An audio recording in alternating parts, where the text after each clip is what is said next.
When I was 10 years old, I was rushed by ambulance from our family cottage to the nearby hospital. Within a few minutes of entering the emergency, they did a simple blood test, and moments later I was told by a kind doctor, "You have type 1 diabetes." I had no idea of the significance of this diagnosis, but I instinctively felt my life would never be the same. The next morning, I was transferred to Sick Kids Hospital in Toronto, where my parents and I were taught the basics. No one knows the exact cause of type 1 diabetes, but it occurs when the immune system mistakenly attacks and destroys the insulin-producing cells in the pancreas. We were told that insulin moves glucose, or sugar, out of the bloodstream and into cells to create energy. Without insulin, the body simply cannot access this fuel to live. So from this point on, I would have to rely on an external source of insulin and manually balance this with food and physical activity. Being a resilient 10-year-old surrounded by plenty of support, I dealt with all of this in stride. But as my life became more complex, so did my diabetes. At the age of 18, I moved to an adult diabetes clinic where I was determined to manage my disease on my own and no longer share the responsibility with my parents. But instead of feeling strong and independent, I felt increasingly overwhelmed and alone. As my support systems slipped away, I realized that my disease had slowly become invisible to everyone around me. Towards the start of my master's degree, the relentless demands of daily management had me beat. I was rapidly losing the momentum I needed to care for my diabetes. I didn't know where to turn, but I knew I had to do something. And so I converted my apathy into action and decided to focus my design thesis project on type 1 diabetes. My hope was that I could somehow use design to inspire me to think differently. As I began my research, I realized I was far from alone in dealing with this momentum problem. I learned that the emotional distress brought on by living with this disease is often referred to as diabetes burnout. Unsurprisingly, this phenomenon is particularly prevalent among those managing the daily complexities of this disease completely on their own. At the time of this discovery, I was conducting one-on-one interviews with a group of young adult type 1 diabetics, and I learned of a silver lining. A small number of the participants actually felt very positive about their diabetes. Amazingly, they attributed their optimism to their relationships with other diabetics. This contradicted my reality. This notion of friendship, of community, went against what I believed to be good diabetes management, independent and completely self-managed. Knowing very little about the adult diabetes community, I was skeptical of their enthusiasm, but I could not have been more wrong. Over the next 18 months, I met countless other diabetics through support groups, social gatherings, fundraisers, and forums, and I began to experience the benefits of the community firsthand. Here's what I learned. The community offers support in 3 key ways: a sense of connection, knowledge exchange, and positive thinking. And by offering this dynamic support system, the community gives an individual the chance to rebuild their resilience and defeat burnout. But despite this, I found a big problem. Most type 1 diabetics overlook the community as a resource, believing they need more time away from their disease as opposed to more time with it. From my own personal experience prior to this project, I had completely disregarded the community, never thinking it could be a source of inspiration. With this in mind, the goal of my project became very clear.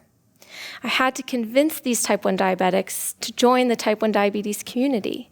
I wanted to shift their view of diabetes management from something experienced alone to something experienced together.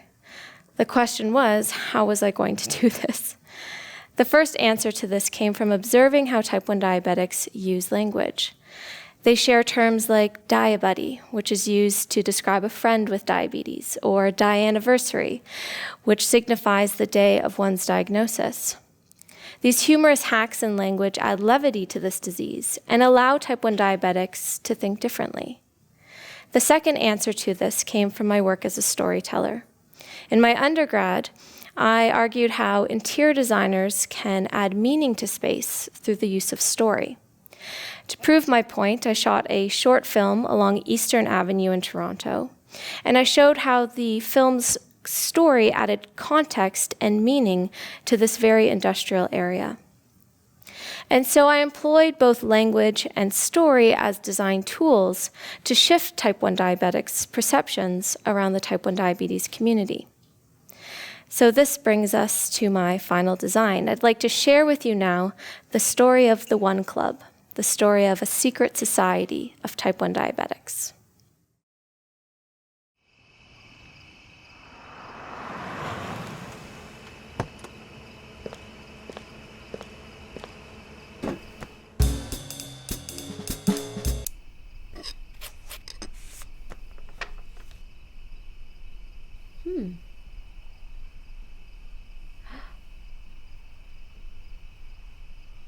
Oh.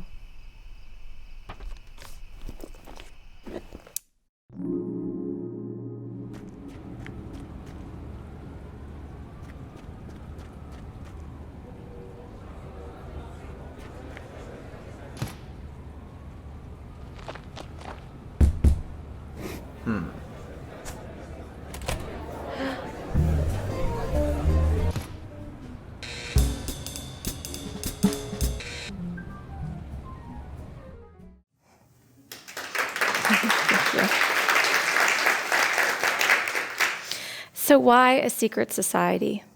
Well, the construct of a secret society mirrors many aspects of the type 1 diabetes community. Secret societies are, by nature, secret congregations operating within the public realm. Similarly, type 1 diabetics live under the same shroud of mystery and go about their daily ritualistic practices quite easily undetected by strangers, colleagues, and friends. In a literal sense, type 1 diabetics covertly treat a hidden disease, making the community, by default, a secret one. To build the story of the One Club, I drew parallels between the language of the type 1 diabetes community and that of a secret society. For example, from community to secret society. Once diagnosed, a type 1 diabetic is automatically considered a member of the One Club. From Banting and Best to Founding Fathers. Having discovered a synthetic form of insulin in 1921, Sir Frederick Banting and Charles Best were at the forefront of diabetes care. They are the founding fathers of the One Club. From routine to ritual, practices such as the blood sugar test or carb counting are inclusive only to members of the One Club. These are their bond-building rituals. From shared information to secret knowledge, One Club members exclusively share information related to better diabetes management, making this their secret knowledge. And from friendship to allegiance. By pledging an allegiance to the One Club, members pledge to support one another. To further explore these parallels, I developed a series of handmade artifacts. The One Club crest, new member letter, oath of optimism, and neon sign act as their own chapters to this story and work to bring this fictional world into the real world. These objects aid in repositioning the community from something that is uninspiring, tedious, and ignored to something that is exclusive, secretive, and shared. Reflecting on my thesis, I realized that so much of this project was about following my gut in a direction that was as emotional as it was logical, and this led me to an incredible place. Months after I graduated, I was backpacking in the breathtaking backcountry of Grossbourne National Park in Newfoundland with a group of type 1 diabetics, and there it occurred to me that I was no longer alone. Chronic disease is constant, and this is part of what makes it so incredibly challenging. The key is to build resilience, the type of resilience I had as a 10-year-old. I hope others see the potential for language and story to create a renewable sense of strength for those suffering from chronic conditions. But if nothing else, I hope this fantastical society inspires type 1 diabetics struggling with burnout to seek refuge in the community. I hope type 1 diabetics walk away remembering one simple thing: everyone welcome. Thank you.